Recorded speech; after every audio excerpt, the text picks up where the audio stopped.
Yan po, kumukulo na po. Ito po yung part 2 ng ating gagawin pagluluto. Guys, ilagay po na natin ang ating tipo.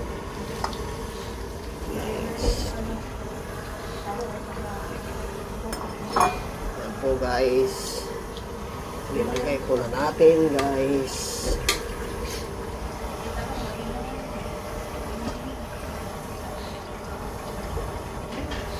Takpan natin guys.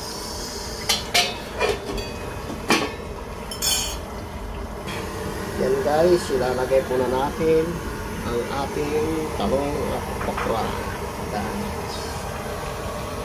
Yan po guys, ilagay natin sa ilalim para lumambot na rin ang okra at saka talong guys. Simpleng luto pero masarap guys.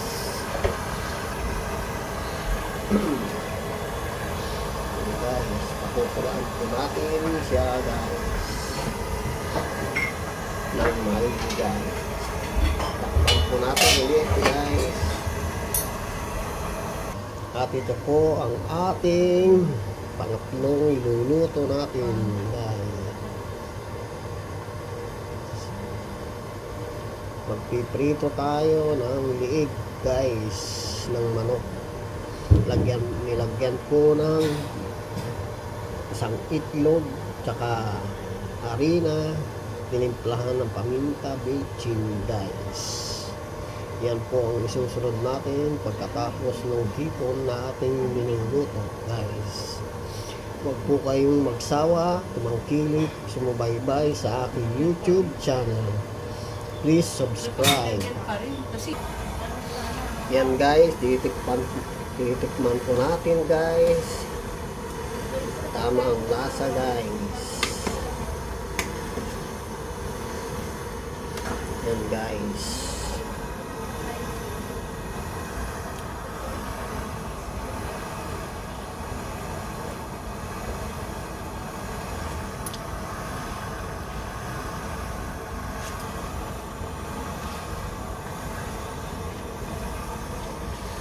Huwag nyo kalilimutan mag-subscribe mga brother and sister in Christ.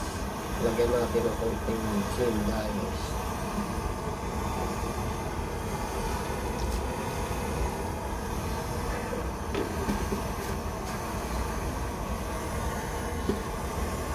Haluin natin guys.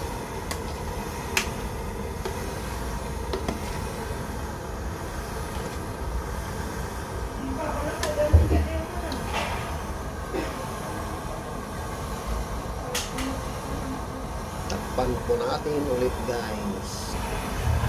Yan guys, kulo-kulo guys. Yan, malapit na guys, maluto guys. Takpan natin muli guys dahil nagdagdag tayo ng ating asin.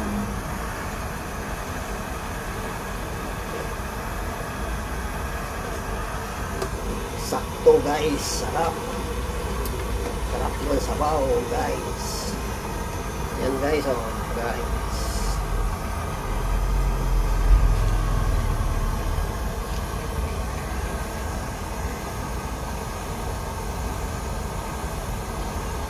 Maraming salamat guys sa inyong pagtangkilik, pagsubaybay. Ito po ang ating susunod guys na luto. Piprito natin ito guys.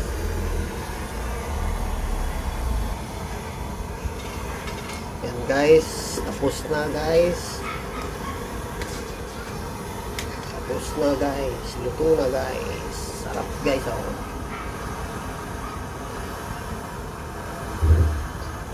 Huwag niyo pong kalilimutan mag-subscribe at mag-follow sa aking YouTube channel. Please subscribe po kayo guys.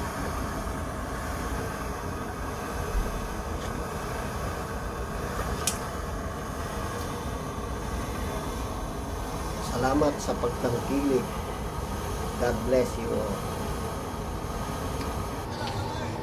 Yan po guys, ito ang kabuuan ng ating luto sa umagang ito guys. Salamat sa inyong pagtangkilik ng aking YouTube channel. Please subscribe and follow at mag-comment po kayo kung hanggang saan nakakarating ang aking video sa pagluluto. Salamat po and God bless you all. Mabuhay po kayo.